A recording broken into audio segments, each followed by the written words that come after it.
What's up, guys? Welcome back to another episode. We're going to keep this one rather quick. But first, I have a question for both of you. I saw this on Twitter. $100 million up front, Yep. but you can only travel by horse for the rest of your life. Are you taking it? Yep. Why? Jeez.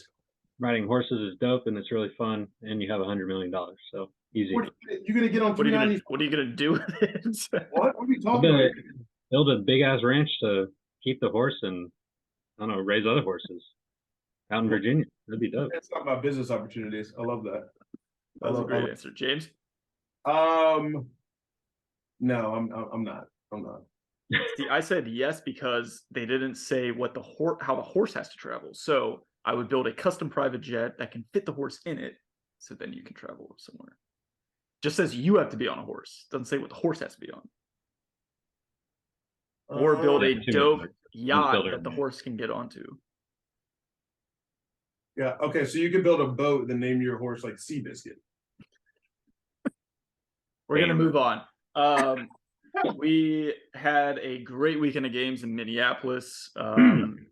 Again, looked like a pretty packed house. Crowds were very into it. The weather was beautiful. We are going to jump right in. First game we had was my Water Dogs taking on the Chrome. I don't remember who we all had winning. I think most of us probably had Water Dogs. We all had dogs. That's not Did bad. we? I was very impressed. I thought, even though they only scored 10 goals, I thought Water Dogs looked great all around. Dylan Ward is officially back. Played his ass off. The offense looked good, even without Connor Kelly playing or Jack Hanna, which I thought was big. Still out. Huh? I forgot Jack Hanna's still out. He's coming back this week. I just saw that on Twitter. Okay. Jake Caraway has officially found his place in this offense. He looks My comfortable. God. Real comfortable. But yeah, it's funny watching this offense because Michael Sowers is like such the center focus of it. And like he had 4 assists in this game. I mean, like, and if you watch the defenses, everyone is so keyed in on where he is. At all times. That back door is always open, and he just has such good vision that he's seeing these guys every time. So I have to imagine that Copeland kind of told him, like, look, you might not get as many goals because people are keying in on you so much, but just feed the ball. Yeah, I think his passing, one, is underrated. And two, I feel like this is the difference between good and great players. The good players can score all the time. The great players, like, Rob Pennell, Sowers, like once they start getting those double teams and such, they're able to move the ball quickly, which takes you to that next level, makes you that much more dangerous. So, yeah. Super. Thoughts on Nick Turn being back? I thought he looked good. I mean, I don't know, man. Like they're dysfunctional, man. Yeah, what's going on with K or Chrome? I think it's people not knowing a role yet. I always use the exactly it of Chris Paul and the Suns, and they haven't had their Chris Paul, which is Nick Turn. So I want to give it a couple weeks for them to kind of get their mojo. But dude, they are kind of in a bad place right now. Their offense looks very dysfunctional. So yeah. Scanoni did not have a good game. Defense just kind of looked lost. But yeah, I mean, they're just not getting good shots. I mean, they still have so many turnovers, so many drop passes, bad passes. Like it's just timing's off. Look out of whack. Like again, a lot of that is just straight Nick Turn. So I want to give him another week with. Yeah, I agree. And Nick Turn was like Logan was the scorer, but Nick Turn was like the quarterback of the offense. So right. I do think that will help. One more question for you before we move on. This is probably the biggest part of your game. What do you think about not dressing a Fogo? Is this going to change the league? Bryce texted me as soon as they announced it. I want to know your thoughts. So I have a side question. I'll answer yours first, but it can work short term. I don't see it being a sustainable solution. Like, wow. But the flip side of that, my side question is, I saw a lot of Twitter comments and banter about like PLL has to increase the shot clock because they were saying the Water Dogs only won 2 faceoffs and won the game. Like I saw so many comments of this, like this league sucks with the 30-second shot clock. It needs to go back up. So I disagree vehemently. I think that's terrible. I think I disagree as well. The Chrome gets 18 faceoffs last possessions, or complaining about them losing. No, that's on you. That's on and it's like so if they're losing faceoffs, that means they're getting less possessions, right? And they're still winning the game. So it's like they're getting less possessions, but you're still letting them score, and we're blaming the face and the shot clock. Yeah. I feel like people are using this as a scapegoat to not talk about Scanoni not playing well. You guys not covering. It's like there's so many other things you guys could have won the game, and that was not the issue. You guys had the most possessions in one faceoff. I'm not listening to that. That's terrible. I think it should be talked about more that you guys don't dress a Fogo and you still dominate a game losing 95% of faceoff. Like that's more scary to me. Yeah, it might not be. I don't know. We'll see if there is longevity there, but that's more terrifying to me. Like come from Atlas where we win 95% and still lose. So like, yeah, that's true. And it's the same conversation I feel like of what we talked about with the Archers last year. Like Archers had a winning season, went 6-4, while having the lowest amount of possessions in the league. So and now they've got Sisselberger. Right. Offense is looking probably might be best in the league. So it's like if you see that and you're Andy Copeland, it's like I don't know. In my opinion, they have to make a move for a fit. I'm not saying they have to use a first round pick, but either pick one up or draft one in a later round. But dressing no Fogo, I'm okay with it because our Fogos suck, but it's not sustainable. I don't think. I actually disagree. I think it's sustainable. I do. I mean, with Zach Currier, anything's possible. I literally think Zach Currier changes everything about this answer. Yeah. And now that McConvey's playing, that could be a big help. Shout out to Thomas McConvey. He got his first PLO goal. He's such a good finisher. Yeah. So Connor Kelly should be back this week or next week. Jack Hanna's back. McConvey's healthy. Water Dogs are getting healthy. Wow. So we will see. But Water Dogs got the win 10-7. Chrome are what, 1-3? I think. I think we're tied with Chrome last. Chrome's 1-3, yeah. 3 teams at 1-3. Wow. So let's go to the next game. Sam, I'm gonna turn over to you. We had a big game between the Cannons and the Atlas. What did you see in this one? Yeah, I'm not excited to talk about this, so I'm going to keep it short on the Atlas side. I think I'm not going to. We need to talk more on Cannons, and as James probably is going to be surprised for me to say, give them the respect that they deserve. We were wrong. We were wrong. Yeah, let's tee off on Atlas real quick. Where the fuck is their defense for having 2 of the top 3 picks, both going to defense, Brett Makar and Gavin Adler. Gavin Adler playing great until this game. I think he found his matchup in Asher. Asher used his body pretty well, and I think got 2 or 3 goals on him. I mean, it was going to happen sooner or later. Like Gavin's not going to keep up a like scoreless kind of streak on the top offensive guys in the league. I don't think any defender could do that, but still hats off to Gavin for giving it his all. I don't know where Craig Chick was. I don't know where Tucker Durkin was.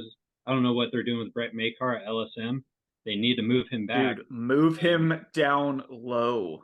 And where's Kobe Smith? Like credit, I read Laura Marola's article today, and she hit it on the head. Where's Kobe Smith? Why isn't he at LSM? And why isn't Brett Makar playing his best position that he dominated in college down low? And this, it's more confusing to me. Like we let CVR go to the Cannons. And then after that, our defense is falling apart. Zero communication. I feel kind of bad laying it all on Cannon to this point. Like I definitely feel that there is, defense should have a little bit more credit or discredit to letting all these goals in. So yeah, it was a shit game all around, I think, for Atlas. We saw a few good runs. We had 5 points in the first quarter. And we're actually leading in the first quarter. So like we mostly do every week, we start off hot and then, somehow go cold over 10 minutes into the second. And I think next game, Atlas fans should riot if we don't see some change. If we just see, So that's my question is Sam and then James. Sam, do you think they go back to Kincannon or do you ride this out with Drake Porter? I mean, at this point, let's put Drake Porter in. We're 1-3. It's gonna be a battle to get into the playoffs. Like I think it's still only one team gets left out. Yeah. But I think we should weigh that risk with also getting Drake Porter playing time. We know Drake Porter is a good goalie. Like when he came in the third quarter, Cannons had 2 goals. Yeah, he made 5 saves that quarter. Made a lot of good saves. There were 9 goals from the Cannons in the second quarter. Yeah. 9. Yeah. Versus 2 in the third. Concannon in the second quarter. Drake Porter in the third quarter. I think that's enough data for you to make that risk decision next week against the Chaos, who are just, that's a deadly offense that you're going up against. Well, and like to give Drake Porter even more credit, like your defensive strategy changes when there's a new goalie. So the fact that they only had halftime to figure that out, now you're giving them full week to prepare with Drake and net. I think they're going to play even better. And also like we need to see Brett Makar play his natural position. I don't know why we thought him coming from college playing. I actually don't think that's right. So the only reason I'm going to say that is because are we having this conversation about if Brett Makar's in the right spot, if Kincannon's making saves and throwing outlets to Brett Makar as your LSM? You guys aren't turning the ball over to then use people in transition. You guys aren't making saves. Brett Makar is amazing in the middle of the field. He's one of the best athletes, has one of the best sticks. So him at LSM, imagine if he was on a team like the Chaos or even like the Whipsnakes. He's getting outlets from blazing those guys at midfield. That's dangerous. That's a good point. But I'll counter that by saying he's might be amazing athlete, can play the middle of the field, but at the same time, Kobe Smith's specialty is LSM, and Brett Makar's specialty is down low defense. So yeah, he might be able to make that switch and play decent at it, but it's not his specialty. And in the pros, that's what you select guys for, is their specialty at their position.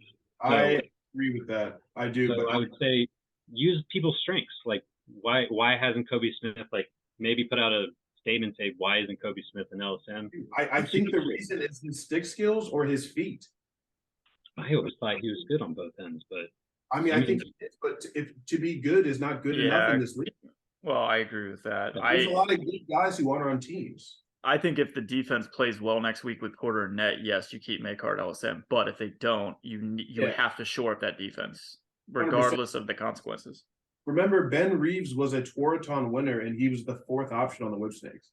It's a different league, man. Yeah, I mean, because everybody is Touraton finalist or something like that in this league. Right, and I think Kobe got away with taking a lot of risks in college. He can't do that in the PLL. Yeah. So you guys won 20 off. So enough of the Atlas hate. Let's give some love to Cannons here. Yeah, let's give some love to the Cannons. Absolute show from the Cannons offense this game, both on Asher. Congrats to Marcus Holt. 300. Congrats to Marcus Holman for passing 300 goals. That man had 12 shots. He was hitting his record regardless. 100%. 100%. Wow.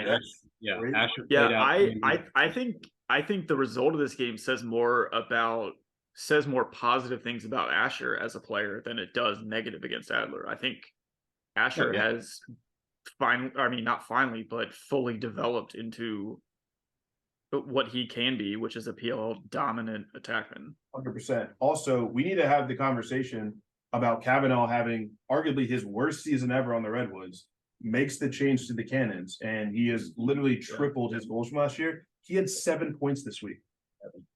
7. Brian Holman's looking like a early coach of the year favorite. Yeah, easy. I mean, Donville had 4 points. Drenner had 4 points.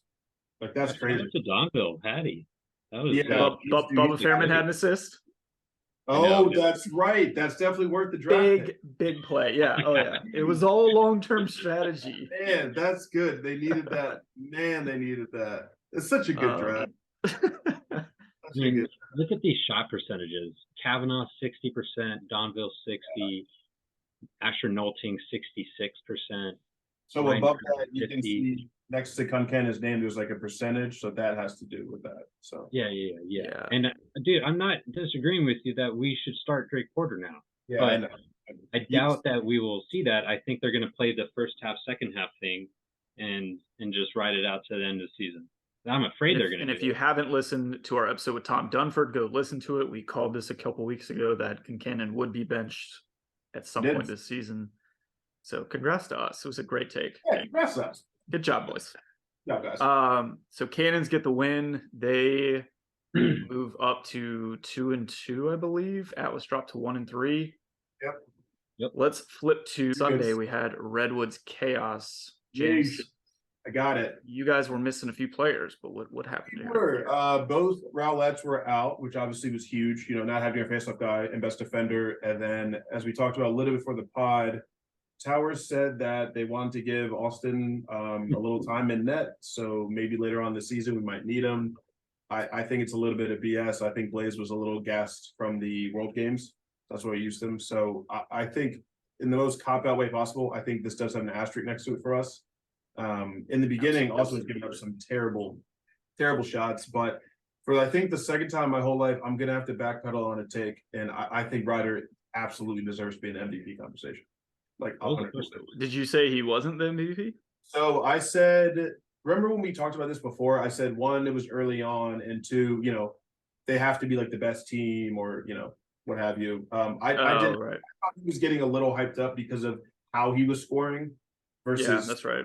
players, you know, who were super. And I have to take all that back now after watching him truly dominate on so many facets of the game. Dodging. I think we called him the Dak Prescott for stat padding.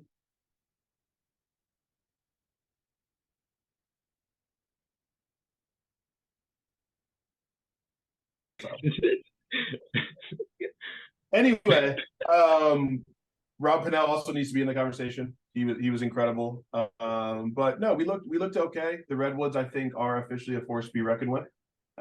They are extremely talented. John Grant Jr. has completely changed that offense. I mean, they are, you know, Pistons are a go. Their offense is rolling. T looked pretty good at the X. And Jack Kelly, 65%. He had a crazy game. I think Redwoods are super scary, but I'm not going to take a, you know, extreme take on the Chaos this week just because our best players were out. But Redwoods got the dub, 13-8. We came back a little bit at the end of the game, but it was definitely a little too late. And you know, Josh Byrne had a normal Josh Byrne game, but I think we just saw how important Blaze is. And it's what this game really showed. Yeah, I think if it was any other team besides Chaos, I think the mix of NLL interfering with the schedule and then these injuries would put your season in jeopardy. But because it's Chaos and Andy Towers, I'm really not concerned. Like, you guys are obviously going to make the playoffs. You're going to be playoff Chaos, so it sucks because you guys, like, I mean, like you said, you can't. I don't think any true PLL fan is counting this as the Redwoods beat the Chaos. Sure. They beat 70% team Chaos, maybe, but maybe.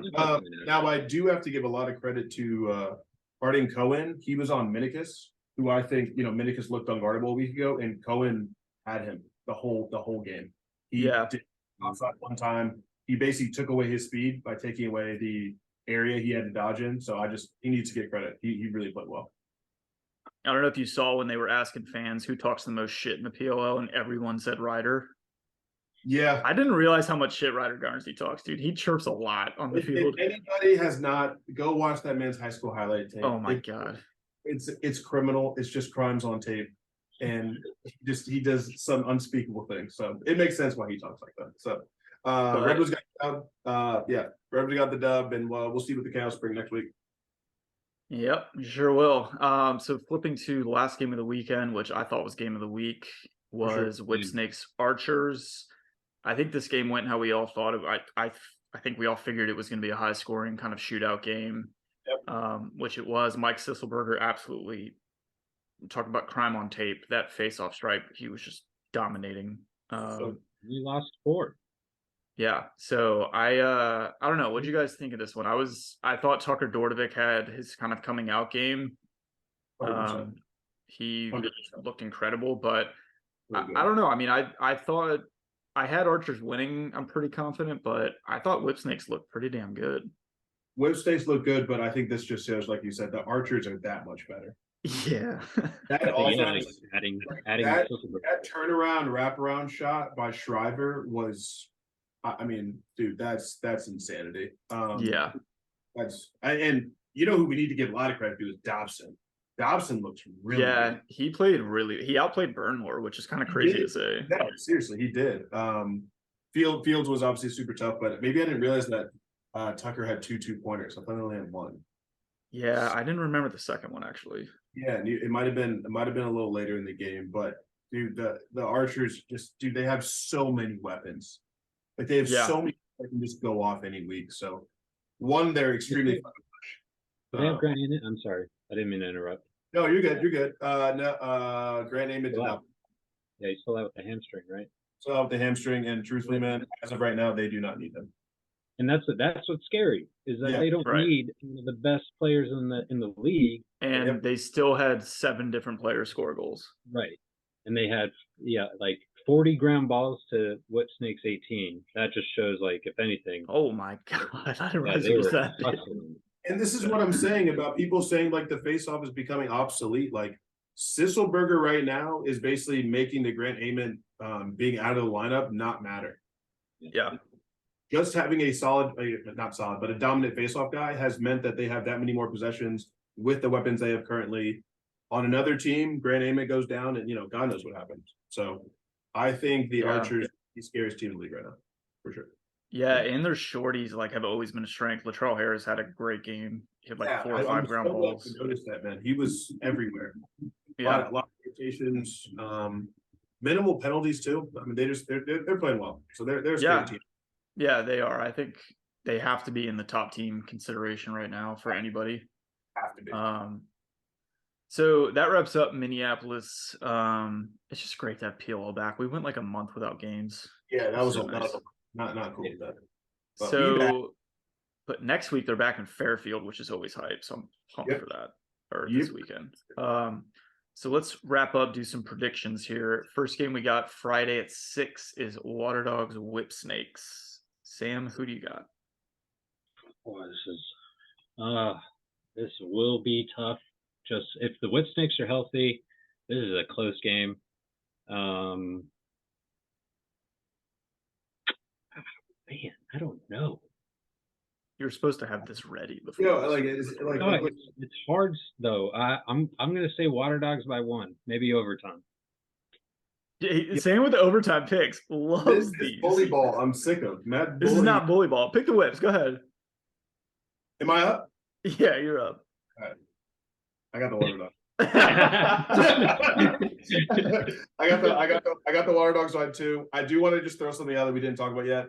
Jeremy Thompson in the booth was one of the best additions. Oh my God. I need that every week. Learning about how they play, the animals, the background, the Native Americans. Beautiful. I want him in the booth every time. But yeah, Water Dogs by 2. I think it's high scoring, 14-12. I got Water Dogs by 1. I agree. I think this is a shootout. I got 13-12 Water Dogs. Okay, so we all have some high score. Okay. Next game, Archers Redwoods, Friday at 8:30. I'll start this one off. I think this is actually going to be closer than some people might think, but I got Archers by 1, 14-13. Okay. James? I guess I'll copycat, except I'll throw Sam's take in there. I got Archers over Redwoods, 14-13 overtime. Nice. Okay, I like it. Sam? I got Archers by 3, 15-12. Oh, okay. Not a big Redwoods guy, huh? Hate the West Coast, I see. Okay. All right. Saturday at 6 p.m. we have Chrome Cannons. Samuel? Cannons, man. These guys are on a roll. I don't think it's going to be like a super high scoring game. I'm calling maybe 12-10 Cannons. Okay. I'm gonna copy that. I think Cannons are playing the best they have in a long time, and I think the Chrome are in shambles. So I'm taking Cannons by 2. I'm gonna say 11-9. Okay, I like that. Are we all picking the rebuilding team? Are they still rebuilding? I mean, I wanted so bad to pick Chrome just so you didn't have the chance Yeah, to I say know. that. But You guys all said they were rebuilding this year, so you know what? Flip it. Chrome by 2, 11-9. Don't do that. Lock He it already in. said it. Lock Locked it in. in. Locked in. I got, and just because I'm riding the Cannons train, I got 13-10 Cannons. 3 points. Wow. I do. And then Saturday at 8:30, we have Atlas Chaos. Yeah. Sam, before you pick, how confident are you in this game? I'm pretty confident. That you're gonna win? Wait, hold on. With who in that? Which one starts? With who in net are you confident in? Okay, so if Concannon's in net, y'all are winning by 5. Wowzers. Porter's in net, Jesus. I'll give y'all 2. So you think they're losing regardless? Yes. What if Blaze doesn't play? Wow. We lose by 1. Wait, Atlas will win by 1? No, Yeah. I have 0 confidence in Atlas winning. You this think week. even without Blaze, Atlas lose? Come on, man. Come on. Got this. Come on. Don't do that. That's a spiteful pick. That is Yeah. a spiteful pick. That is a very spiteful pick. He's on No, day if 6. Blaze isn't playing, we do have a shot. We might win. All right, Like, we're gonna assume everyone's healthy and Porter starting in net. Before the start, yeah. No, I think we still lose. Score? 13-9. Whoa. Wow. If everyone's playing Porter's in net, I got Chaos by 2, 12-10. Okay. Wow. That's actually same pick I have, 12-10. I do want to put down Josh Burn's gonna have a Hattie. Oh yeah. Ooh, Yeah, love you can- that. Actually, that would be a Prop. great matchup. Adler versus Josh Byrne. That'll be fun. They'll probably put Tucker on him. Or no, sorry, they're gonna put Rexfeld on him. He's your best cover guy. Wait, Rowlett's gonna be on Kluche? No, Rexrod. No, Rexrod's gonna be on Josh Byrne. Or sorry, yeah, Rexrod will be on. Yeah. So Adler will be on Kluche? Mhm. Okay.